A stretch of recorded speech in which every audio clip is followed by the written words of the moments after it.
Merci beaucoup, amis internautes. L'honneur est pour moi de vous présenter cette très belle émission en caractère politique. Je vous dis que je ne suis pas seul, je suis avec mes consoeurs. Là, je vois à ma gauche, elle s'appelle Rachou Chako de B-Image avec Yves Mavambou que je salue en passage. Je suis aussi avec Fanny Katalea Eco RDC avec Jean Thibaut Tiboabois et aussi avec celle que j'appelle la mignonne de la presse, Noémie Isamba.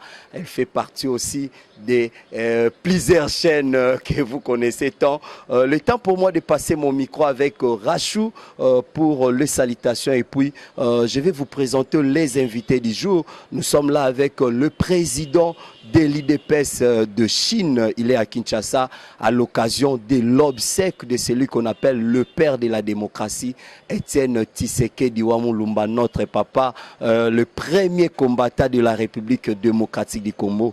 Rachou Chako, salut. Salut tout le monde, salut tout le monde. Nous sommes là. Présentement, nous sommes déjà sur notre plateau. On va parler de la politique aujourd'hui avec mon frère Junior Moyowabu, qui est le président de l'APELCO Presse, qui signifie l'association de presse en ligne. Donc vous allez découvrir de bonnes choses, ne zappez pas. Merci beaucoup, c'était la Rachou Chako. Là, je passe aussi mon micro magique à celle que j'appelle la Katalea de la presse. Elle s'appelle Fanny. Et après, nous allons retourner à nos invités. Fanny Katalea, à vous. Merci beaucoup, merci Junior Moyoabo, merci beaucoup. Merci de m'accueillir sur Balandaka Eco RDC za o abino babi Fanny Katalea ndefi ya chocho za kamboka nanga kuna ngambo na français koto ngambo na lingala to sangsango ka bongo po esala bien na sibino nyoso na bandako na bino bo sepeli donc Fanny Mputu Fanny Katalea Noémie à vous l'antenne. Merci beaucoup, merci Kata. Merci d'être branché en ce net moment, merci d'être présent. Babi émission Nabino Yango Oto le Belarabino vraiment Oto Yambelarabino acteur politique. Le lot vraiment toza penanga booming ming il y a eu deux pestes tozo le Bela vraiment masolo karanenge za la cabo za la vraiment on a branché bo keni place morote bo za la vraiment pour Nolanda émission Nabino. Je remets le micro au président de l'APELCO l'APELCO Babi APELCO ne Makambu Merci président. Merci beaucoup. Merci beaucoup, c'était la Noémie Isamba. C'est bien moi, Junior Moyowabu, l'homme à la tunique de plusieurs couleurs, le président de l'APELCO. APELCO qui signifie l'association de presse en ligne du Congo. Quant à moi, je vous dis, retournons à la langue nationale Oeza Lingala. Tozongito Panzamo Mukenteke. Là, je salue directement le président de l'IDPS Chine. Salut, président. Salut, monsieur.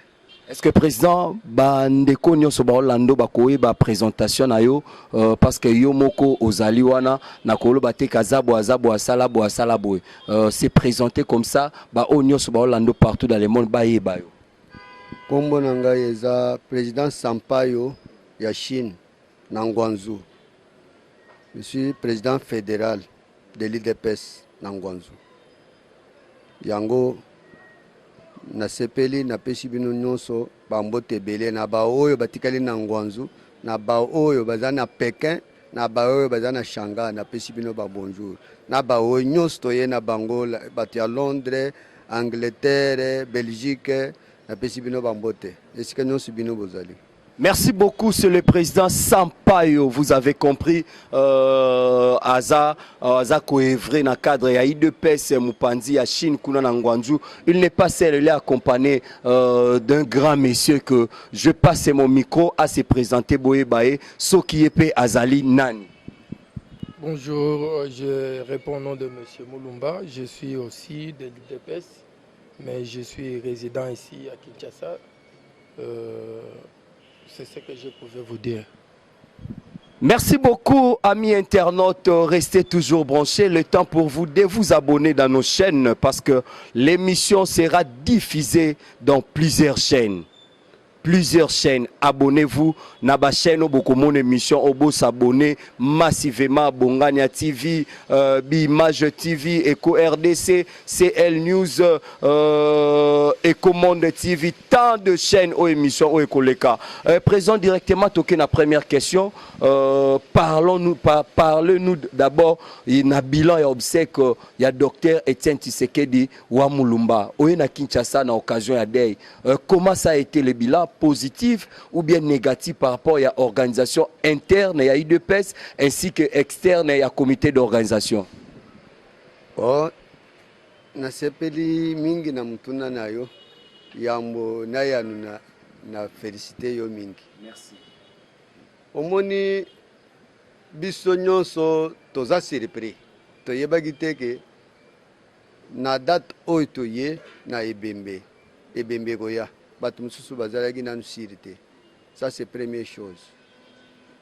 Donc nous l'IDPS tant toyoki information tokendaki sur les lieux na Belgique nga na longwaki Chine na kembala moko po nayeba ke effectivement corps na biso ezokende puisque ngai tango nayokaki information wana moi-même personnel j'étais satisfait pour que fona zalawana yango tango na komi na Belgique namoni que non ceci ebembezo ya na bandi ko benga aba asirenga que non ebembezo ya nde yango na uti Belgique le même jour ebembe longwaki na Belgique ngai na yeli nzela Chine yango na yeli susuboy to yagi belé tozana batia États-Unis tozana batia Angleterre tozana batia Belgique na Genève na Orlande na ni Espagne toye belé Afrique du Sud kutu kolobate toye na esengo ke eza célébration munene oyo eza fête puisque tout le monde ne s'attendait pas que ebemboane koya yango na lingi na yebisa yo bongo. Donc pour na yo bilan est positif. Positif. Moi aussi j'étais là sur les lieux. Oui. Au moni tango bazo benga donc ba représentant nyonso ba président de la République nyonso obaye. Tango baye ko benga sikoyo et pas nanga moko na Chine ambassadeur o ya Xi Jinping. Je lui salue de loin. Yo, Kuda. Merci beaucoup. C'était là le président de l'IDPS Chine. Il n'est pas seul. Tout n'a pas bilan par rapport à monsieur l'assistant.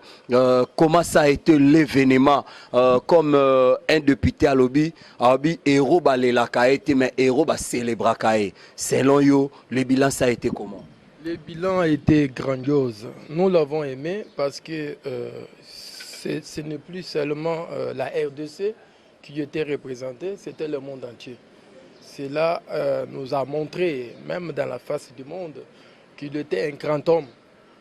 Il a été célébré et représenté par tout le monde.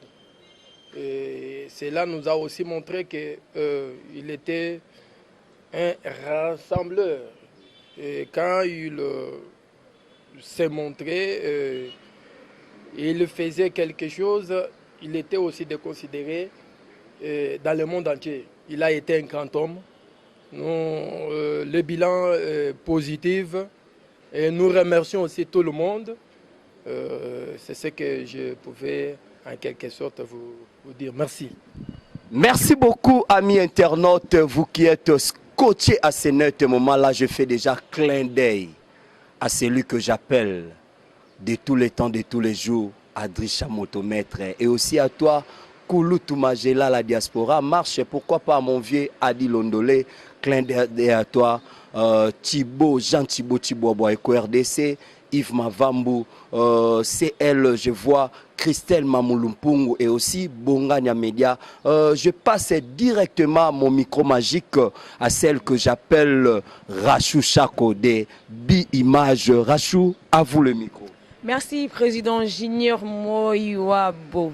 tozokoba kaka en tout cas motuna penza ndenge to symbole yango tozoloba bongo mingi tolobela nano makambo etali bongo baobsèque ya père de la démocratie Dr Etienne Tshisekedi wa Mulumba. Donc président alobi na assistant balobi bongo que ezalaki bongo bilan positif, mais ce que tongi toyeba lisusu na matanga wana ba soupçon eleki ebele ba rumeur ebimi makasi mosusu bazoloba ke babimiseli biso kutu tombe moko na Bruxelles ke bakundaki déjà kuna wana ezali nango nzoto te eza cercueil ya pamba toyebi te président yo lobi ke ozalaki déjà na Belgique avant corps est-ce que corps réellement ezali na kati eza docteur Etienne Tshisekedi wa Mulumba to ezali nde cercueil ya pamba.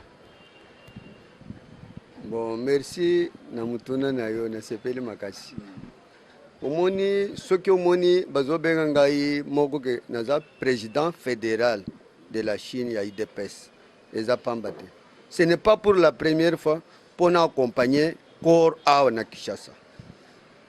Ça, c'est la deuxième fois pour nous accompagner corps. N'a pas payé international, n'a pas payé. J'étais obligé en Chine de kunangai en tant qu'opérateur économique, puisque moi je suis opérateur économique en Chine. De kunabiso akufaki ngande nazaki na ye na hôpital. Toke na ye na morgue, toche na morgue na bango. Tango atikali na morgue, poto ya na ye boyi. Ba yebi singa ike, po bachaka na double cercueil, na ba pays international. Eza na cercueil, oyo ezo bomba malili, na oyo ezo couverti, et donc ezo concerné, donc oyo eza na kati wana. Ozo la nanga très bien. Sikoyo, tango bozo ya na koro wana awa. Premièrement, il faut elekana ba hôpitaux na morgue ya bino ya awa. Tango bako tala nde ba monike no, ceux qui bolingo bo changer nzoto ya couverture. Boko changer wana bo fongoli cercueil mususu wana o ezotika nakati nde ezolakisa ke mutu na bino ye wana. Wana eza premier corps ongana ya kanango awa na 2015.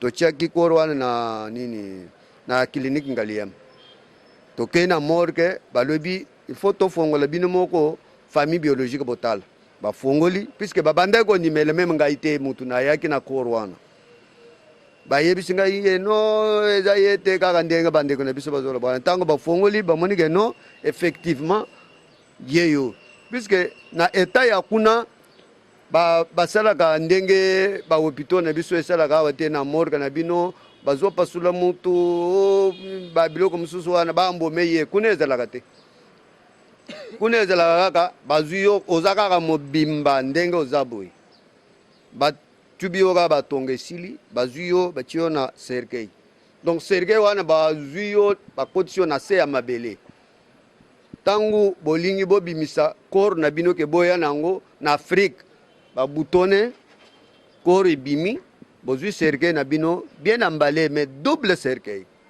ezana mususu ezana kati mususu ezali libanda o ezali bande ezo concevoir ba malili nyoso ke ebima mais yazo concevoir o ya kati e bomba malili wana. C'est ça et réponse nazo pesa yo tangu toye na kondo héros national. C'est la même chose ndenge nazo ebiso wana. Corps soge outil international ezo ya na double cercueil. Cercueil mususu ezana kati cercueil mususu ezali banda. Bande ko na biso ba penser bongo te. Ezaka corps wana et puis tant corps ezo komana komaki na centenaire. Mais bakola kisebinot. Bamona kiti. Bande ko na biso nde bazaki yete puisque beaucoup pensaient que notre héros tokundaki na Belgique. Mais ezalaki bongo te. Ezalaki bongo te. Kuna bakoki ko bomba yo même 5 ans sans problème, même 10 ans. Donc batubi yo ka tonga, jamais bako pasula yo. Oko mele kuna donc bambule belé. Ti bokoya babimisi yo boye. Mais tango toye awo avant bakende kokunda yo, il faut bo passer na morgue ya awa. Mbala moko na morgue yango omoni esalami ke tango toye na ko faut les gambala moko na centenaire. Tango centenaire et cotissier wana bafongola famille biologique nde talaka. Au moins ceux qui balingi que non bino pe boya ko talme normalement ils la famille biologique pour basala na assurance que aza o ya biso bien aza mutumsus mais c'était lui le même héros national aza mutumsus te pas penser bongote. Merci beaucoup. C'était là la question de Rachou Chako. Je passe mon micro à Fanny Katalea. Question. Oui, merci beaucoup, Président Junior Molowa Bobabi, Président Makasinde. Merci. On a profité dans le Colbambama. Un grand merci à mon boss Jean Thibault Tubaba, Maman Jackie Kilaba, Maman Brigitte Nkongo et pourquoi pas Anto Strait, Motema et Mario Strait. Question Nanga Ezaboué par rapport à Président Ouaza, Président, il y a Azo représenté IDPS Mobimba Nakati Yamboka ya Chine. Voilà, Président, question Nanga Ezaboué. Parce que biso ba chroniqueur, topé ba journaliste, to vivara, to yo kaka mingi, pour ton to yo qui te poser bino ba question, bino bo répondre, biso to répondre na place na binoté. Ebele ya batu ndenge koto ya batu ebele balobi, pourquoi kopesa ye place oyo ya héros? Parce que a mérité kozala yango te. Bozu place wana munene bo pesi tandis que ceux qui balobi par rapport ya héros national batali Lumumba aza héros national oya biso ya kala oya tika biso pe à son âme pe ezabongo Kabila le père Mousé Kabila baobi bango nde ba mérité kozala ba héros national mais Yabiso Docteur Etienne Tshisekedi wa Mulumba aza héros national te. Yo attend que moko na bango, molobeli na bango, oko yanula e yanonini na bato yo bazoloba malobo eza wana baza besoin ya bosenga ya question na yo. Merci beaucoup baza besoin ya réponse na yo. Merci pona mutuna na yo. Oyebi nazo sepela makasi pona mutuna wana. Lelo tokomi komi benga na mboka na biso tokomi na mboka ya état de droit. État de droit nani mutoko tisango. C'est lui-même. C'est lui-même. Donc B50 Mukongo Njoko. C'est lui-même B50 Mukongo Njoko. Ye moko mutoko tisi état de droit. Mutoloba ki les peuples d'abord prenez-vous en charge. Lelo tozana solkan. C'est lui-même. Moi je suis opérateur économique. C'est depuis 2000 oyonga inaye nazo vivre ye nandenga kufiboy. À chaque moment que nazoya awa na Afrique nazo kutana naye nazo solola naye nazo pese ba rapport po biso na ba pays international tozo souffrir mingi. Ça je vous dis. Tozo souffrir makasi parce que pour na biso za valeur te. Mais Yemoko azoye bisangai que sachez-le très bien que donc IDPS vaincra. Les jours IDPS vaincra, vous tous vous serez satisfaits. Maintenant, tozana pouvoir, moi-même personnel, je suis satisfait. Puisque au moni toye awa na Congo, Kinshasa, mboka na biso. Et ça, même gouvernement a foutu le billet. C'est nous-mêmes. Tu fous le billet, aller comme retour. La minute où tu as besoin de bamboka na biso. Pour que le gouvernement est obima.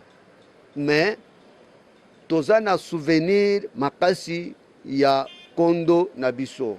Il y a zo mérité, post-tawan. Pourquoi je vous dis, a zo mérité en gros. Au moni, mutu abandai kolobake. Bako libérer tous les prisonniers. Le Lobazali Banda, c'est lui-même, héros national. Azalo le musicien, puisque ceux qui va pêcher héros national, tant qu'on va pêcher na martyr, il faut voir comment on a chanté, comment on a grillé pour lui. Même moi, j'étais satisfait. Beaucoup de plus, puisque azo mérité yango état de droit nde yangwan tala ndenge bakomi kosala ba manifestation partout ata mundu gezo betate ata kirmoje désolé la te de matin mengai moko na souffrir na ye tango zoya pona campagne na ye na 2006 mais pona kokita ba empêcher ye na report même ngai moko na buzui mutuka na ke ko bomba ponga nazaki na sima na ye soki olandi campagne oyo asalaki na tata ya Raphaël mokolo oyo abwakaka banini ndeke mikolo nazalaki na sima na ye tokotaki na ye nzela moko ngai namemaki bacombattant même famille biologique na minute oyo nazoloba na yo babanda koyebisa ngai ke omoni yo mutuka na yo un jour bakotumba yango yo bakoampeshe yo na banzela ya Chine bakopasula yo passeport ngai naza na souvenir na IDPS ya munene na ndenge ke bapesi ye kondo na biso abimi lelo ero nazoyebisa yo très bien que eza fête munene puisque na français bazoloba le malheur est bon omoni akufi totikalaki na Jean-Marc Kabunda abundi ngai nde mutu namemaki ebemba ya mwana ya Jean-Marc Kabunda lelo bato bakokozala bazoloba Jean-Marc eza boye akoko nome boye non soki tozalaka na ye te mbele tozwi pouvoir te ça je vous dis aza garçon moko nazo féliciter ye makasi depuis Kondo Tshisekedi akufaki ngai natikalaki na courage j'étais tellement découragé mais tango namoni président Jean-Marc Kabunda na vandi na ye nazolanda ba discours na ye nde pesa ngai courage que non que nazala découragé na IDPS nakangama kaka na IDPS un jour IDPS toko convaincre bitumba oyo po ezalaki bitumba munene. Merci beaucoup, Monsieur le Président. Je passe encore mon micro à Noémie Isamba, Bi-Image TV. Merci, Président. En fait, nauti koyoka président outi kolobelo roman kwa wake ozwaka penza temps mingi ya rovanda pembeni ya papa na biso docteur Etienne Tshisekedi yango motuna na ngeza liboye nini oyo ya malamu oyo yo ozwaki to ozwa de son vivant tant azaki encore en vie oyo que lelo et ça là yo bakisa un plus na carrière na yo politique. Merci beaucoup na mutuna na yo. Nauti koloba que moi je suis opérateur économique. Nazwaka conseil epanaye plusieurs fois. Le temps que nazo uta voyage naye awa nalikaka epanaye. Naye bisaka ye papa naye na marchandise nanga na aéroport batungisa ngai mingi. Biloko ezokota na entrepôt bambongo tozofuta ezakaka ba prix forfaitaire.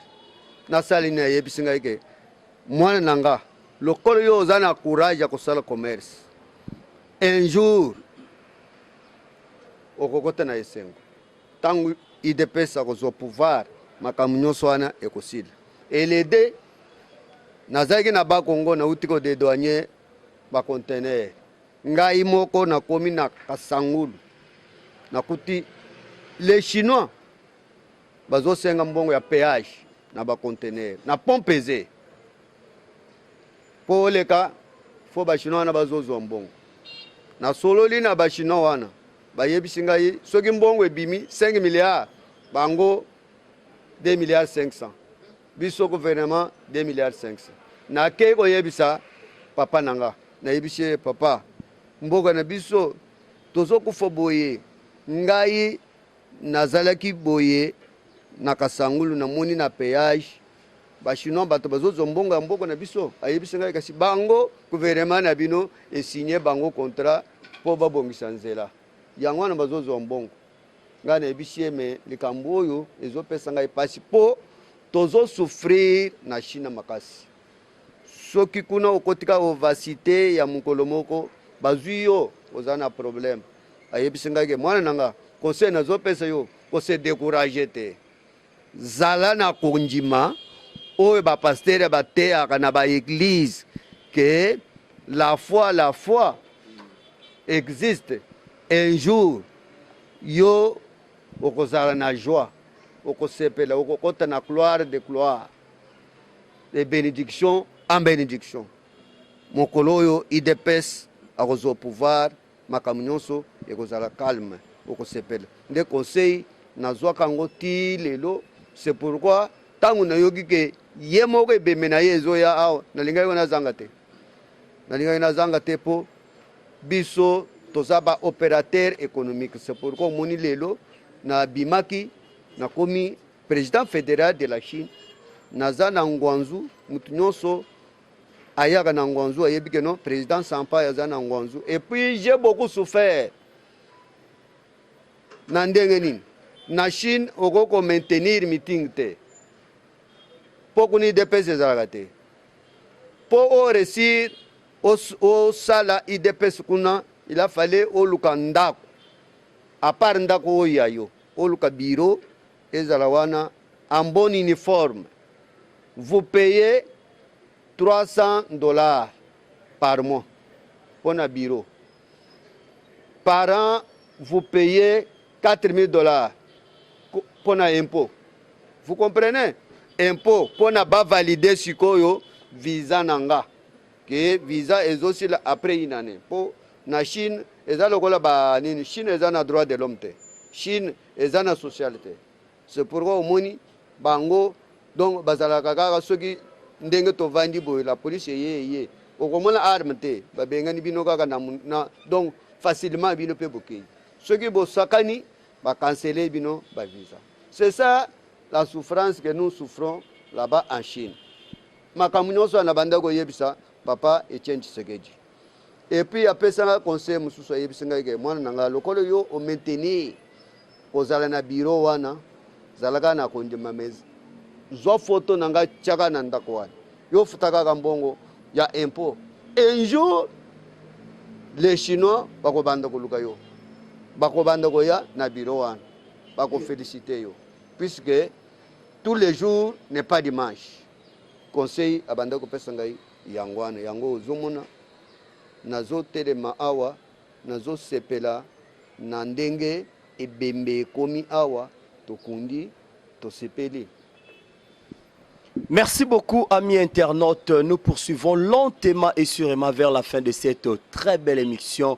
J'en profite pour saluer ces grandes dames. Elles s'appellent Pamela Azevedo, la patronne de Issa Congo TV, clin d'œil à toi, et aussi à celle que j'appelle Sylvie Kabea, maman sociale, balobi, bo s'abonner na Sylvie Kabea TV, balobi monter l'amour personnel et privé de celui que j'appelle ces grands hommes, Didier Kassongo, et aussi à toi, clin d'œil, mon vieux Epi Mouyoli, monter ma maman chouchouna.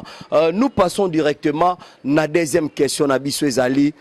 Apport, topé, constat Nini Bossali, il y a 100 jours, il y a chef de l'État pendant que vous êtes à Kinshasa. Mais avant d'appeler sa président micro, nazo tunana nous monsieur l'assistant parce que hier à Zalaka Awa na Kinshasa à Tunabiso évaluation il y a 100 jours, il y a chef de l'État Félix Antoine Tshilombo Tshisekedi. Ça se passe comment?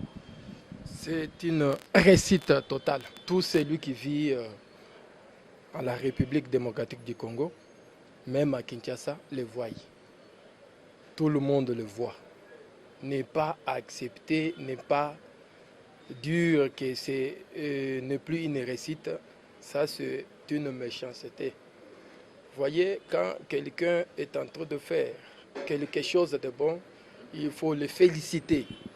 Nous l'avons vu et on en parle partout. C'est qu'on avait voulu voir quelque chose. Nulle part dans cette ville ou dans la RDC tout entière, vous verrez les gens vous dire nous remercions les chefs de l'État pour ceci et pour cela.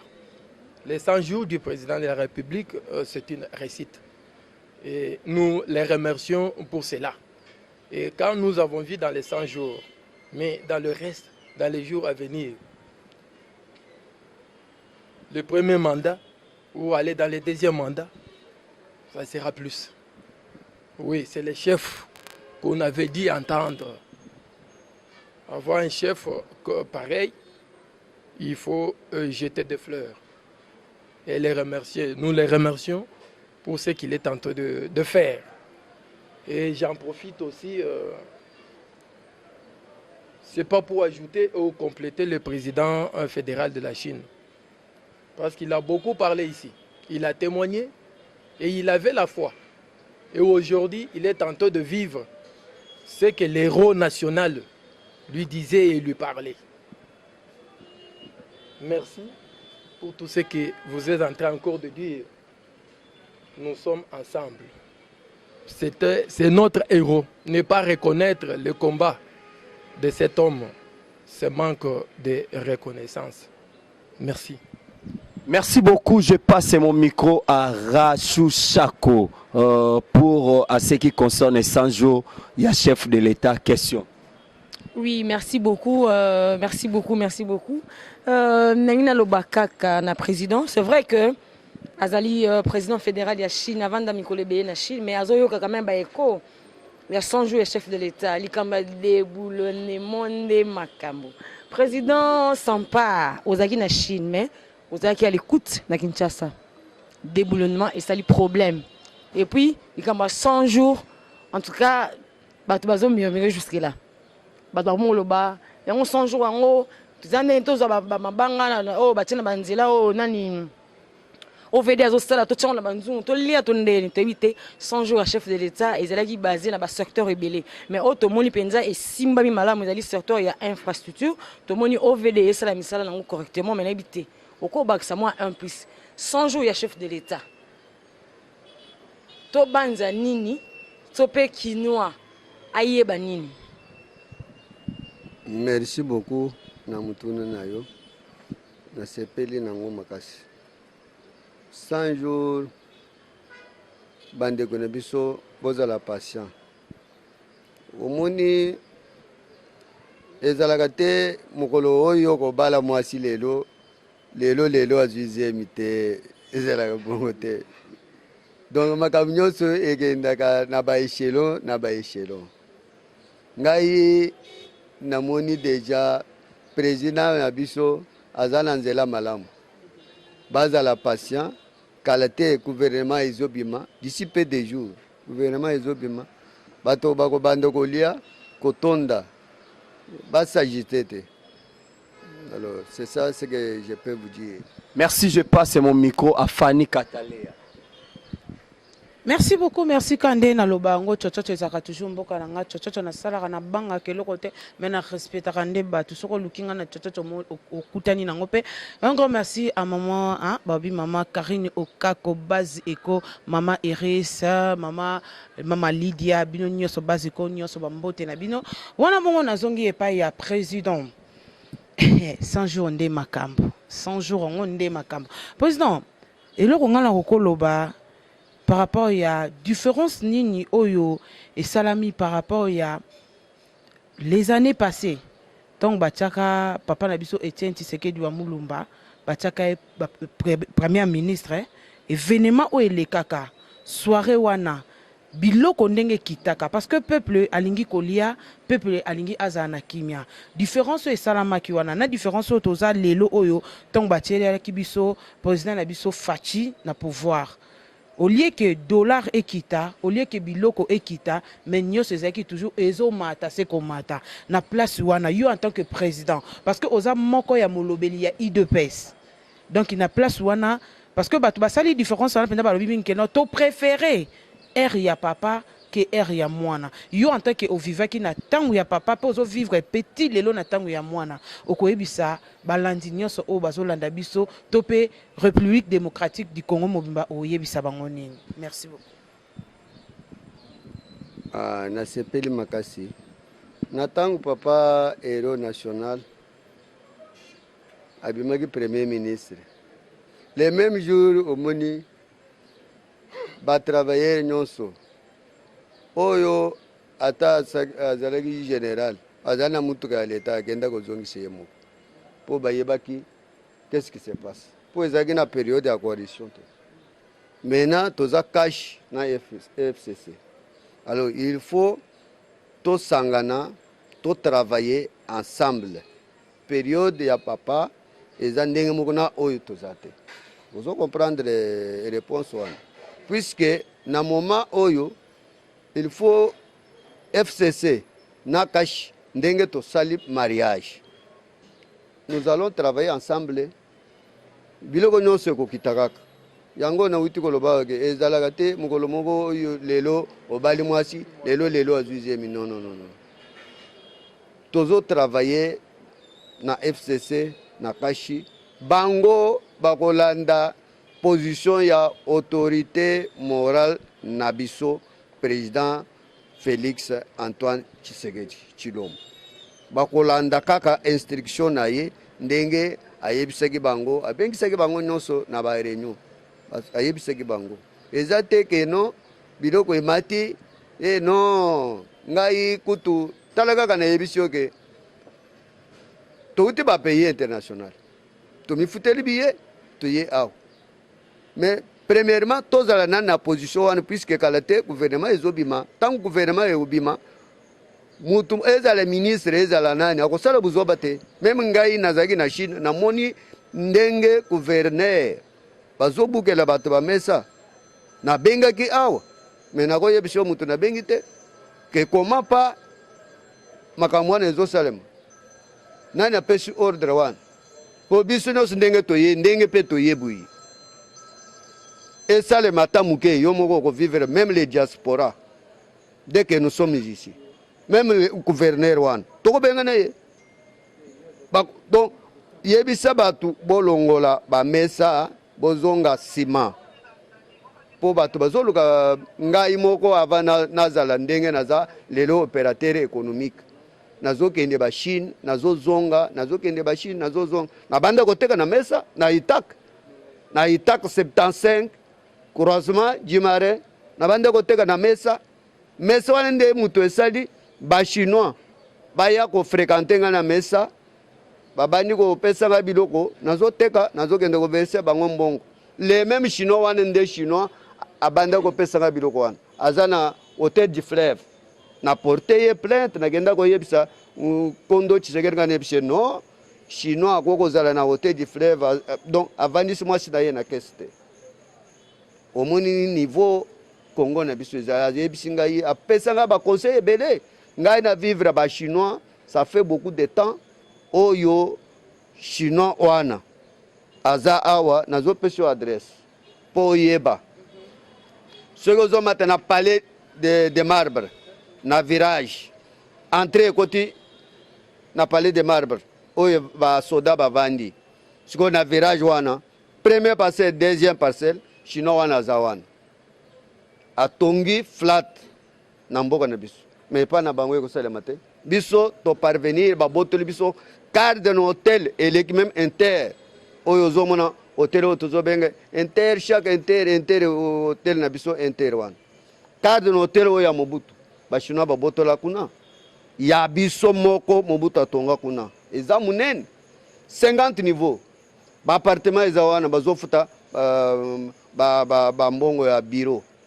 Donc babotolango pona impôt yokana niveau ya gouvernement na biso bazobotela biso appartement munene cadre de hôtel ozo ka bazobenga cadre de hôtel soko komi na Chine otuni n'importe qui oza na Chine otuni cadre de hôtel eza na ville eleki inter hôtel inter o ya biso grand hôtel o tozobenga grand hôtel mais cadre de hôtel eza na 50 niveaux na 50 niveaux na appartement combien ya Mobutu atongi ba chinois ba botole yango pona impôt mais maintenant cadre de hôtel wana ba appartement wana banda ba botole yango ba bénéficier combien nous les Congolais on a bénéficié combien mais to souffrir na Chine c'est pourquoi zoma nazo ebise yoke papa Etienne abanda ko conseiller ngai mingi ngai nazana esengo premièrement passeport na biso ezwana no valeur premier passeport est trop cher et ça oya biso awa ngai nazo yebisa yo ke par an nazo futa impôt ya visa simple sans que mbongo ya ndako visa $4,000 par an soki ofuti te yo komona mutu ya kosenga yo mbongo te bazokende kaka babetika na compte bazozela yo mokolo oyo okende mpo ovalider soki ovalider te bakansele yo babengani yo na biro bakansele ozongi obimi mutu ya pamba siko IDPS ekufi na Chine bakobanda koluka yo bakomona yo te bazongisi yo na mboka na bino voyez souffrance oyo tozosouffrir yango wana nazoyebisi yo ke biso toza na esengo tolanda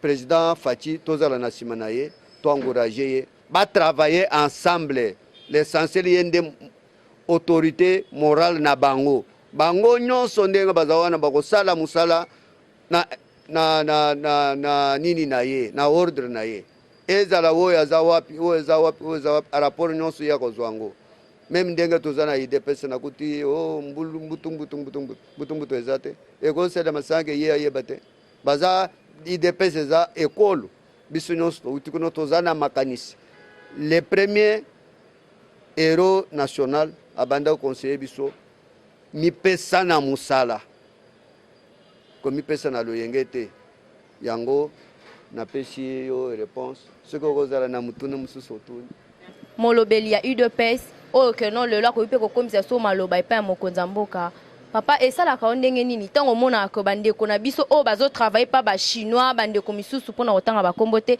bazozala maltraité bazotravaille dur mais bazorecevoir eloko te comme salaire na bango. Merci beaucoup mpona mutuna na yo yambo nayanula yo nazolakisa yo boye omoni première chose oyo ezoboma biso na mboka na biso soki omoni na ye na drapeau oyo nakomi omoni ndenge nakomi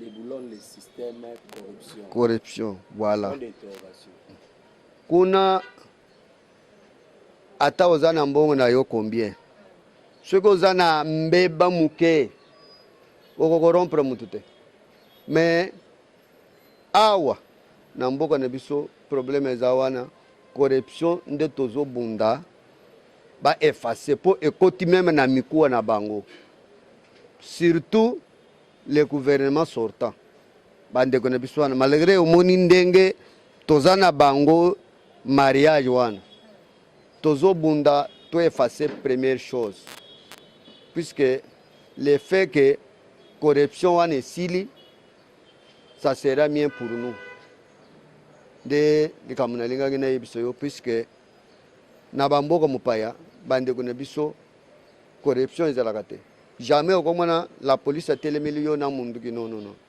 mbona witi koyebisa bino ke na Chine droit de l'homme ezalaka te social ezalaka te soki osali kaka mbeba babengani yo mbala moko yango ngai nayebisaki bango na permanence ke ntango bokokota na parlement bobimisa motion moko boadopte ke soki moto ayibi baboma ye soki moto bakuti ye kaka na corruption babomi ye mpo na Chine soki oyibi bakotelemisa yo boye babomi yo mbala moko et puis kuna okoyiba te caméra c'est partout yo moko ozokota na mboka mopaya wana yo moko obandi komibanga kaka yo moko ozolanda yango ngai nasengi bango ke babimisa motion moko ke soki moto ayibi baboma ye okomona bato nyonso wana soki bakovanda na parlement wana bakokima mbango po eza malamu te na mboka na biso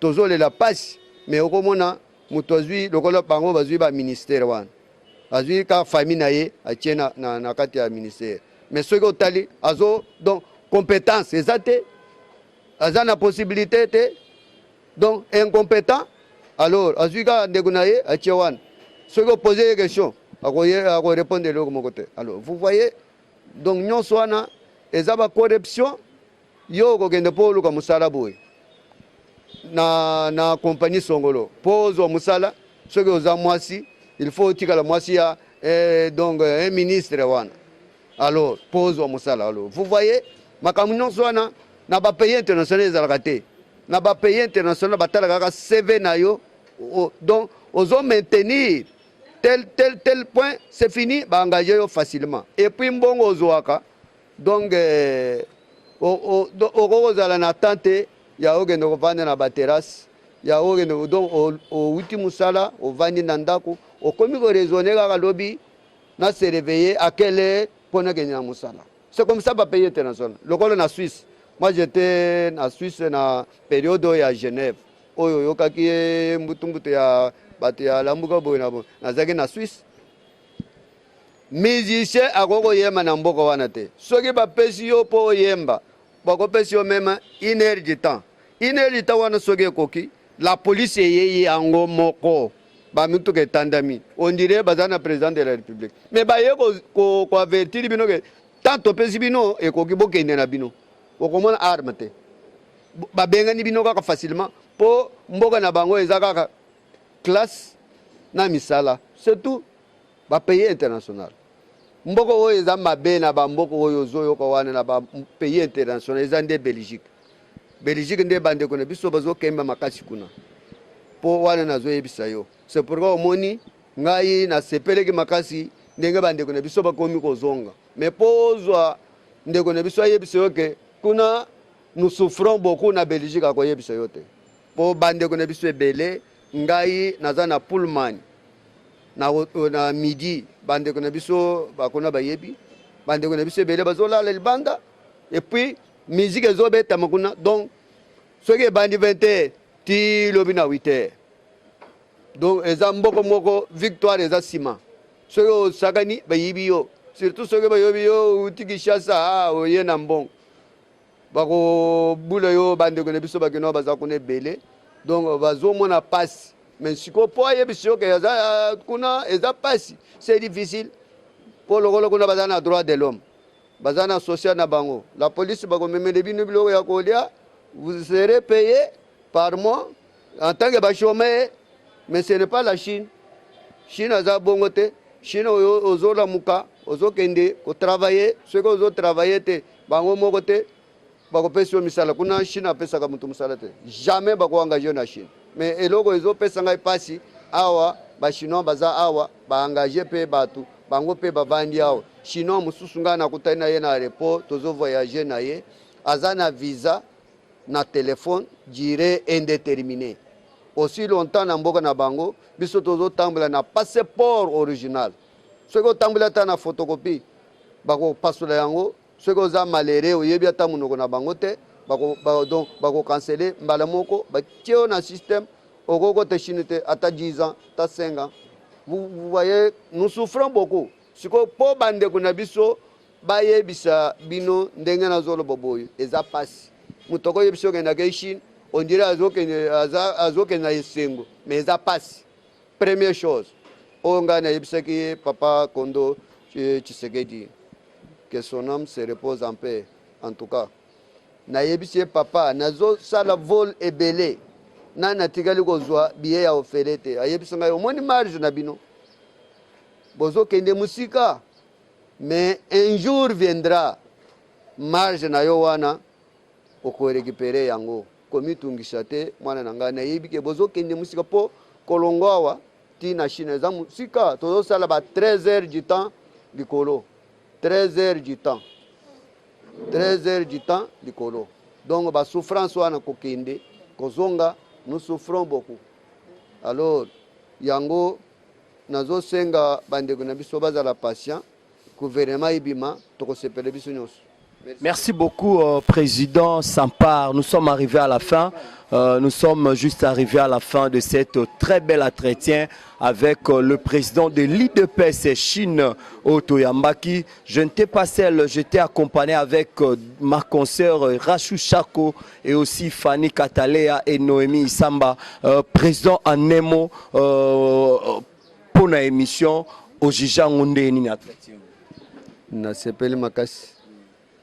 Na émission na bino bo salela ngo bolemba te gouvernement ezobi makala te na kolinga bino pe bozala attaché na président Félix puisque biso ba mususu tozana ba pays international IDPS tokotika pe kuna te ata ndenge tozwi pouvoir jamais tokotika parti nde base na biso nyonso yango nazo ko encourager bino na sepe na bino makasi.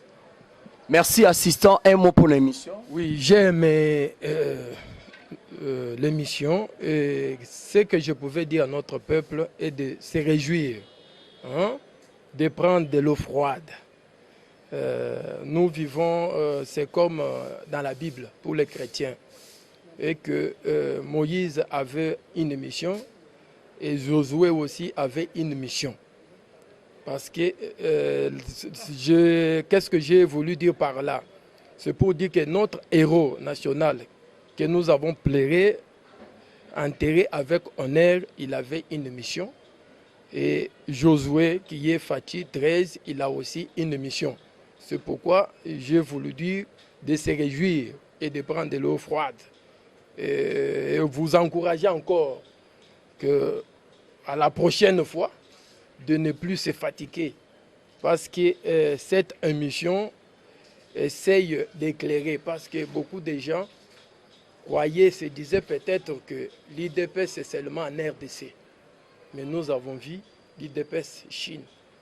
Il nous a parlé de beaucoup de choses. Même ceux-là qui ne connaissaient pas de quelque chose, nous avons bénéficié de quelque chose. Et je vous remercie. Just wonderful, amis internautes, ça commence bien et ça finit bien avec cet entretien. Merci à toi, mon vieux, son excellence, c'est Mathieu Mobindi, le pacificateur. Une seule adresse sur l'avenue Louose numéro 11-13 dans la commune de Kassavubu, CBC, c'est-à-dire Campus Bego Congolais. Vous qui aimez tant apprendre vos métiers dans les domaines, par exemple, informatique, secrétariat informatisé, communication. Nous avons aussi archivage électrique et aussi des cours de langue tels que l'anglais et le français. CBC Mathieu Mobindi sur l'avenue Louosi dans la commune de Kassavubu. Merci à toi, Rachou. Merci aussi à Noémie, merci à Fanny Katalea, merci à notre assistant et aussi merci à Président Sapa. D'ici là, portez-vous bien, à la prochaine numéro. Merci à la personne qui était derrière la caméra, notre réalisateur, notre vice-président de la Pelco. Il s'appelle Dimitri Bongania Mulumawa Benda Kulengito. C'est parti, bye.